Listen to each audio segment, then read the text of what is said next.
I mean, this really says it all, doesn't it? In this series, we're going to be taking a look at every single Hiya Exquisite basic figure in the Godzilla line, every repaint, reissue, 2.0, whatever they put out. We're going to be taking a look at them all in release order. Let's get started. How's it going, everybody? Welcome back to another video review. Today, we are finally taking a look at the Hiya Toys Exquisite Basic Godzilla X Kong: The New Empire Kong. Third time's the charm, apparently, but I think Hiya Toys has made the definitive MonsterVerse Kong this time around. It's honestly kind of crazy that this is the same company that put out that original GVK Kong only a year and a half prior to this. It really hasn't been that long since Hiya Toys got going, guys. And in half the time that it takes some companies to put out toys, Hiya has reinvented how they make ape-like figures 3 times now. They tried figuring it out again with the KSI Kong, and while that is a fun figure, it just wasn't quite there yet. But this one? Oh, there's no mincing words here, guys. This is hard to believe it's $50. Now, we're going to do some extensive comparisons between this and the previous Hiya figures, and even the Monster Arts Kong. And I imagine that's going to take a good chunk of this video. So let's just get right into the detailing here. There's a very interesting pattern that we've been talking about for the last couple videos now with Hiya Toys figures. And that would be that their detailing just keeps getting better. Progressively better. And this is no exception. The detailing on the fur here is unreal. The hair is sculpted in clumps and waves, while also being jagged. It all stands out. Not just on the forearms, not just on the legs, all over the figure. The shoulders, the back, the bicep, the beard, the fur on this figure is the best fur I've seen on an articulated action figure, at least of this scale. And this is especially impressive coming off of their original Kong. That was one of the biggest issues I had with that sculpt, was that the fur just didn't look like fur to me. It looked like a skin texture. Something that was remedied with their Kong Skull Island Kong, but taken to the next level here. And just like we've been talking about for the last couple videos, again on this figure, there's not really any area that's lacking in the sharpness of these details. Not without being intentionally softer, at least. But there's no area in the sculpt where the detail gets a little muddier. It's all pretty consistently sharp. Even his exposed chest has several layers of textures going on. It's got some subtle bumps, it's got some skin ripples, he's got some nipples, but he also has all these scars, and more so than the obvious ones here on the chest, there's even small scars, small tears. And this fur texture transitions nicely into the hands, which have this soft leathery texture, and the same is going to be true for the feet, and you are going to have the copyright logo printed on there this time, not sculpted in. A little bizarre choice on the last figure. And speaking of sculpted in, look at this beautiful scar on the back. It's not just painted on there, that is actually sculpted in with some different texturing. They even sculpted in some different muscle definition on his booty cheeks, always nice to see. And also not to see a gaping cavern in his ass crack this time. I don't know what they were thinking with Kong Skull Island, but hey, that's fixed here. And this excellent natural sculpt is going to extend, of course, to the head, which has a very sharp, pointy beard, a leathery skin, some well-defined ears. But we'll talk about these heads more in detail in just a second here. Now, normally we'd be talking about paint right about now, but I actually want to break up the format a little bit and let's talk about the accessories. Now, pretty on par for what Hiya Toys has given us with previous Kongs, this Kong is going to come with 2 additional heads, 3 additional pairs of hands, and an axe. I wanted to bring in the accessories now while we're talking about the sculpt because some of these accessories have pretty cool sculpting going on. They've actually given us a pair of splayed hands. Now, what's interesting about these is one of them is normal, the other one is battle damaged.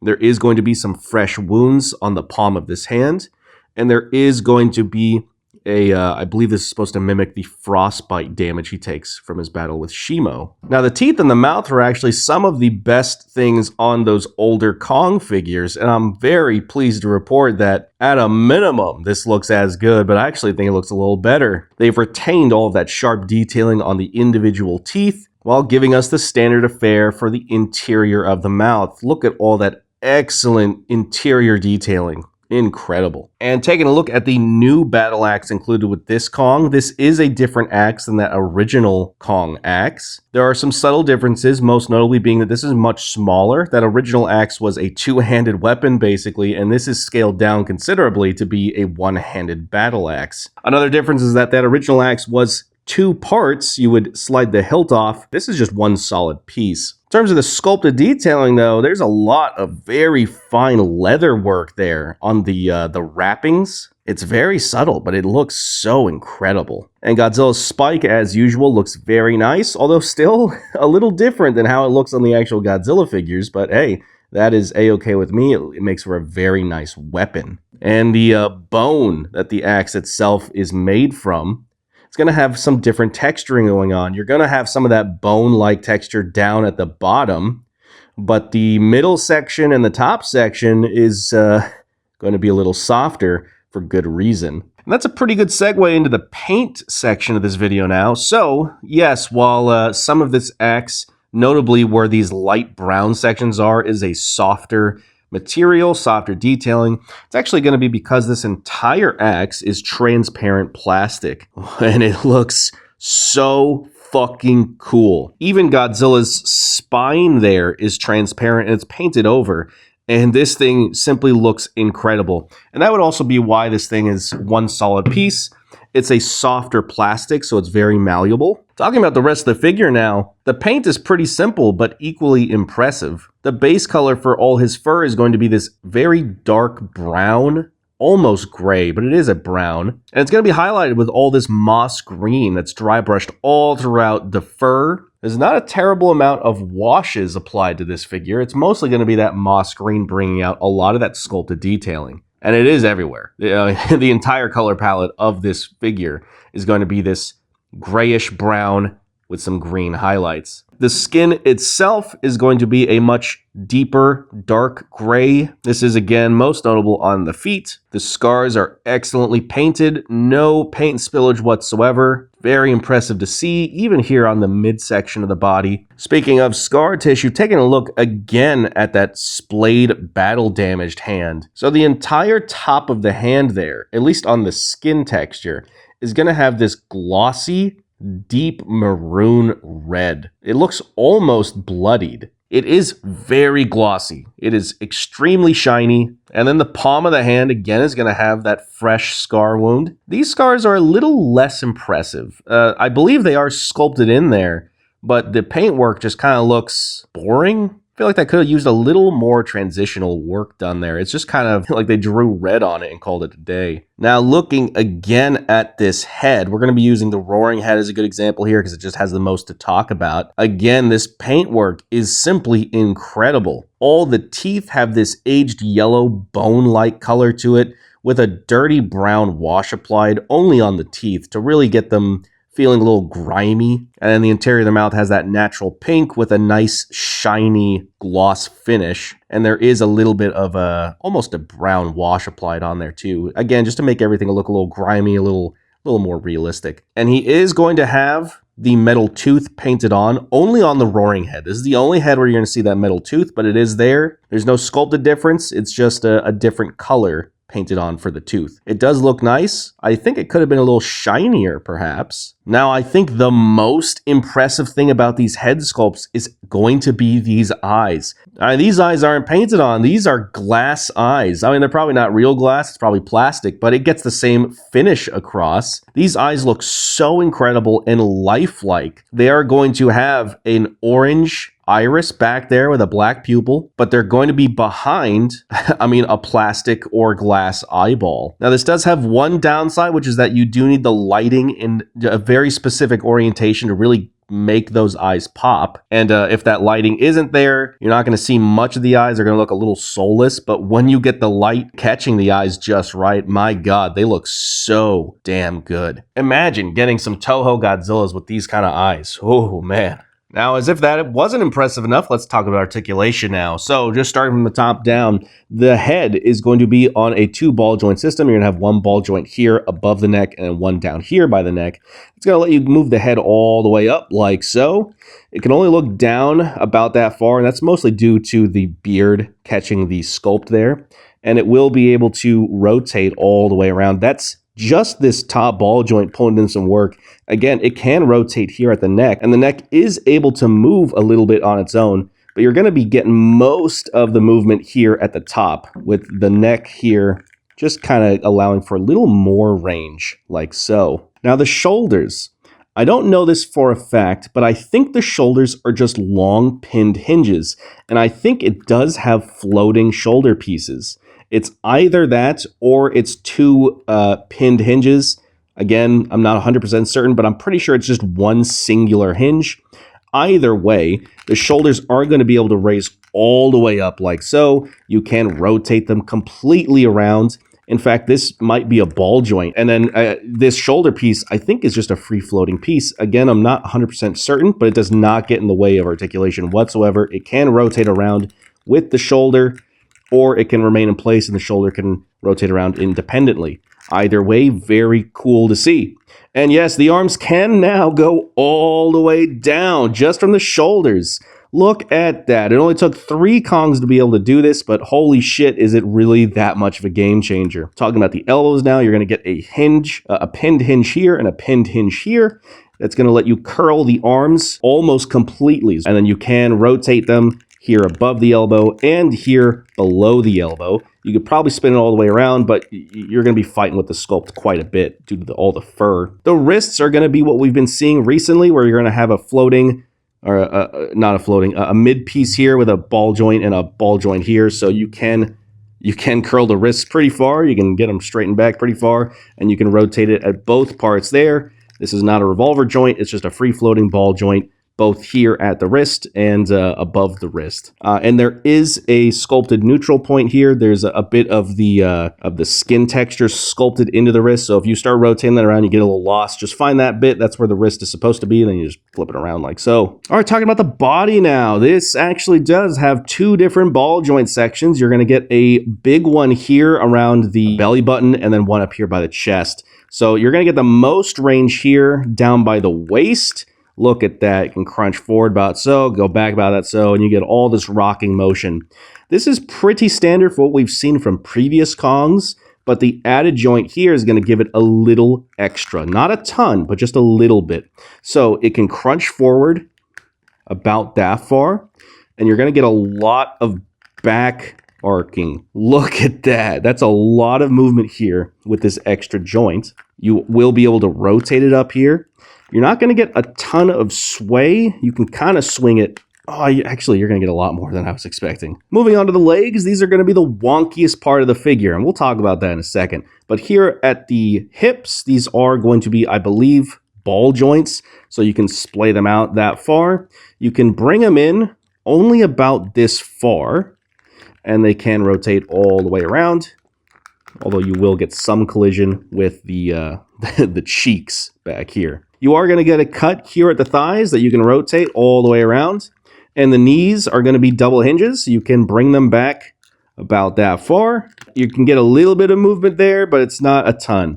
And then the ankles, of course, are on ball joints, but they are, of course, about as limited as most Hiya feet. Now, this engineering scheme overall is like 99% perfect. The one area that's a little wonky is going to be these hips. Now, it's only a little wonky because of how you're going to instinctively try to get this figure posed. You can't get Kong standing upright like a humanoid. He's going to want to stand kind of like this, almost squatting down. It's a little awkward at first to kind of get used to, but once you get used to it, he does stand pretty okay. But what I would say is that Hiya, this is a figure that needed a stand. If you were going to include a stand with anything, it should have been Kong, because while he is secure, he is very unstable if you start posing around at all, really. Taking a closer look now at some comparisons, I mean, here's the new Kong with the original Kong from Hiya Toys. And guys, this looks like 2 different companies made these figures. which is batshit crazy because, again, this original Kong came out in December of 2023, and this new Kong came out in summer 2025. That's not a crazy amount of time. Just look at this playlist of these Hiya toy videos. The fact that Hiya's pumped out this many toys in a year and a half on its own is fucking nuts. But seeing them go from this to this in a year and a half is mind-blowing. It really is. It's not something you can easily quantify by just looking at their newer figures. And it's hard to imagine where they're going to be a year and a half from now. As for their second iteration of Kong, this comparison isn't that far off. But the improvements made here are still staggering. Namely, again, in the fur texturing, especially in the arms, you could see that they were trying to emulate it here on Kong Skull Island, but they weren't able to perfect it until now. And here's a look with the SH Monster Arts Kong. This is the event exclusive 2021 figure. Now, look, I'm going to be completely honest. I think this is a really fun toy. I always have. It's just not an accurate looking Monsterverse Kong. But this, this is like a third of the price that this was. Maybe half. I don't exactly remember how much the event exclusive was, but it was at least $100. The difference in the sculpt is crazy. I'm not trying to bash Monster Arts. I deeply enjoy Monster Arts overall. I have a shit ton of them. This was my display Monsterverse Kong until I got this one, because it is a really fun toy. But just look at the difference in this sculpt work. It's incredible what Hiya did here. They're punching so far above their weight that it's crazy. Even the paint work. Now, again, this is an event exclusive. It has a different look to it, but there's just some weird things every now and then. Like, what are these little splotches of brown? It looks like he got grill pressed. The head just looks dead. It's really night and day. I mean, again, fun toy, but this is the definitive Monsterverse Kong. Moving on to size, this figure is going to stand approximately 6.5 inches tall. A little smaller than normal, but that's okay. Moving on to some size comparisons, here is going to be our Hiya Toys Godzilla x Kong: The New Empire lineup so far. Well, not including pre-evolved or energized. I don't really want to dig those out right now. But here is Shimo and Godzilla Evolved. And guys, I cannot believe I forgot to show Godzilla Evolved next to literally any Kong figure in the last video. That was a complete slip up on my end. I don't know what I was thinking there. But here you have the three of them together. And just like I mentioned in the Godzilla Evolved video, I really like this scaling. This does not look that bad to me. If anything, Shimo could be a little bigger, but this really isn't that bad. And here's going to be the Hiya Toys Kong compared to the SH Monster Arts Godzilla Evolved and Scar King. The scaling with Scar King may not be that bad, actually. It's just I find Scar King's pretty lanky, skinnier than he should be at the very least. And Godzilla Evolved, ironically, I actually think he's a little too small here.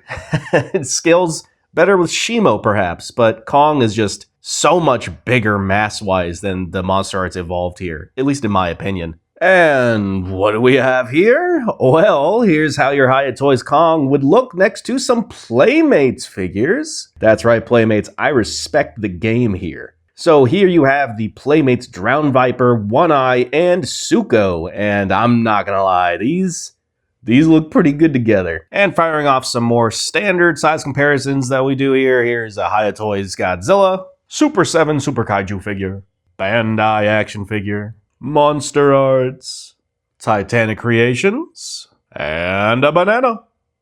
Wrapping things up now, guys. Look, this is very straightforward.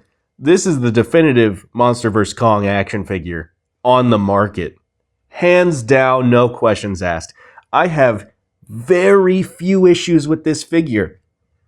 My only issues are that the ankles needed more range and that this figure really needed a stand. Kong is a very agile and expressive character, and I think you're doing him a little bit of a disservice by not letting us get him up in the air. But even beyond that, some figures really just need a stand just for that little extra security. And I feel like this is one of those figures. And this isn't the first time I've mentioned this. I think I also mentioned it for the Kong Skull Island Kong, and I wouldn't be surprised if I mentioned it for the original Kong either. Kong is a very top-heavy figure with very scrawny legs. He's kind of got little chicken legs. And the combination of his thighs needing to be splayed out like he's crouched down a little bit, and the ankles not having the greatest pivot in the world, means that it kind of gets a little wonky sometimes to get this guy standing up. But this mold in general, yeah, this is great. I really have no issues here. So, hey, pretty straightforward closing thoughts section. Thank you all for joining me. Let me know what your thoughts are on this Kong. Do you prefer this? Do you own any previous Kong? I especially would like to hear if you prefer any of their other Kongs to this. That would be an interesting take. I would love to hear more about. Thank you all for tuning in once again. Until next time, guys. See you.